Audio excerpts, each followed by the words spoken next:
baboy. So, for today's video, nandito tayo sa school and mag-senti-senti na tayo. So, isa na natin.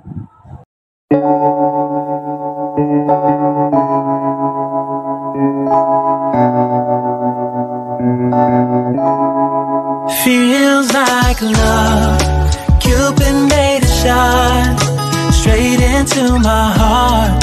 Now I'm falling fast and my world's expanding. Feels like love, even though we're kinda nervous. Together we'll be strong. I don't know for sure, all I know. Didn't know what hit me when we started.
on my part kasi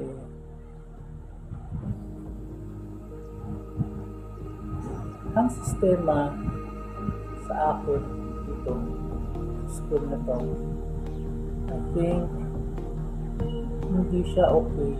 Although tumagal din naman ako, pero syempre sinaga ko talaga kasi meron kasi nakalipat-lipat ng school, lalo pag taon-taon na lang ulitan ka. Hindi naman kasi maganda yan. So, sinaga ako na, and clearly sabi ko ba, syempre lalo na pang activities, although nag-enjoy, masaya kasi lahat ng advisory kong hinahawakan, yung lahat ng mga topic dito, so yung mga pa-contest, mga activity, to be honest with you, lahat yun. Kung dati hawak ko grade 4, parang 2 years ako na grade 4, nag-advisory, taon-taon yun. Halos lahat na activity, champion kami sa activity. Yun. Kasi natsaga ako magturo, nabibasa, hindi ko pinagkakaila o hindi ko pinagdadamot na ibahagi sa inyo na ako isang choreographer, dancer, and trainer. So, siguro gano'n. Sanay at natsaga ako magturo. And then, the third year ako, nakadalawang grade 6 yata ako. Nakadalawang grade 6 ako na advisor. Champion din, mga activities, panay champion. At the same time kasi, ako din gumagawa ng doxology dance. So far, okay naman. Natuwa naman yung mga parents. So, mga ganun. Ginagawa ko, nabahagi ko sa mga bata. Tapos, ito, ayun. And then, nung 2 years din sa grade ko. So the 5th year, na grade 3 na ako, I handle or naging advisor is grade 3. Okay naman. Hindi naman ako nahirapan. Kasi basic lang naman yun. Yun lang medyo may mga aberya, mga issue. But it's normal, diba? Ayun, champion din. Namawak ako ng grade 3 last year. Champion pa sa mga contest. Ganun lang din naman yung routine. Yearly school activity, academic activity, blah blah blah. And then, outside activity, so on. And then itong last year ko, itong recently lang na advisory is grade 3 pa din. And ito yung pinaka-mas okay sa akin, maganda kasi nandoon yung andun intense kasi kailangan tutukan, kailangan turuan kasi they're moving on their maturity, mag-grade 4 na sila at the same time. Although yung last year, hindi ako nahirapan doon kasi more than a half of my students ay tatalino talaga. Hindi ko sinasabi yung nag-right, yung nasa dito, kung irarank ko ay yung mga estudyante ko, merong rank kumbaga nasa number 6, kung rank ko 10, 6 to 10 sila. So, hindi ako nahirapan din last year. Nalibay sa mga bata. Although, talagang bata kasi grade 3 pa lang eh. So, nandun yung pag-molding sa kanila, makailangan tutupan. Tulad din nyo sa grade 3. Kaya lang hindi nahirapan ako kasi meron akong learners na nag-slow talaga. Meron pa akong something, yung gano'n.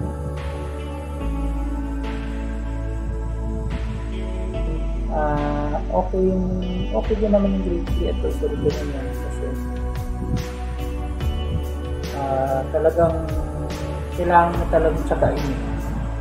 So meron kasi makulit, sobrang kulit. nahirapan mag-Filipino, nahirapan mag-English, gano'n. Nahirapan magsulat, cursive. So, yun. Nung natapos yung term ko, or on writing kami, reading. So, sana nakatulong din ako sa kanila. And thanks na yun yung grade dito kasi they are all say slow na din. Siyempre, ang totoo na din yun. Pero, siyempre, sinaga ko talaga na bigyan talaga sila ng time. Kahit recess nga. Tinatanong ko sila, gusto niyo ba mag-reading? O mag-reading? Yes, sir. O habang nag-read ka, nag-read kami kay Pangkianto. Ngayon, wala naman sa kanila dito na kasi gusto naman sila kanila. Kami, practice reading, gano'n.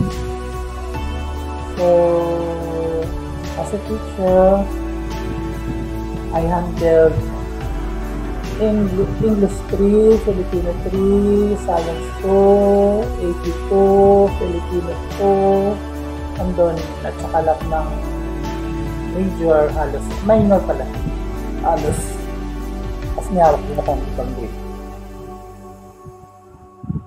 Sana yung taon, hindi ako nakapag-awak ng 4 and 5 na HELE. Usually kasi 5 years akong umawak ng HELE, 4, 5, 6, computer 4, 5, 6, 3, 4, tapos lahat ng MAPE akin. So, nakakatuwa din kasi I handled it naman although may mga bagay-bagay na iwasan, yung issue. So, thank you so much sa school na to. Marami akong natutunan. Marami akong dapat na sabihin learn mistakes. Baga,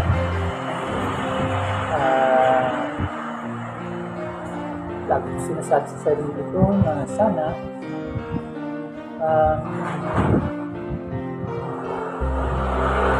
maunawaan ako ng administrators and office staff ng school ito. So, all I can say is that thank you so much, and alam ko namang nagampanan ko yung trabaho ko, and nabigay ko naman talaga yung best ko, lalo na pagkami na activity. Talagang grabe, all the way down talaga ako. Ako ninyo, bawa pag walang wika, end of the month, isip na ako ng concept kung ano decorate, ano yung suggest na activity. Siyempre kailangan ganun dapat kailangan yung activity ko na nakamatang sa bata. At the same time, may natutunan at siyempre matuwa yung parents, diba? So ayun, as a activity coordinator or whatever it is, I think that nagampanan ko din naman sa ASIS, diba? And then ayun, academic activity, nagampanan ko rin naman. Gawa ko rin naman yung part ko as a teacher, as a teacher. And then, ayun. Yun, when it comes sa activity talaga, I proud to say this na napaka-active ko. Alam nila yan, diba? Alam mo yan, teacher, na active ako, diba? So, all I can say is that thank you, no things to say about good vibes lang. So, thank you for everything, and bahala na hanggang dito. Salamat. Thank you, Sasis. Bye-bye.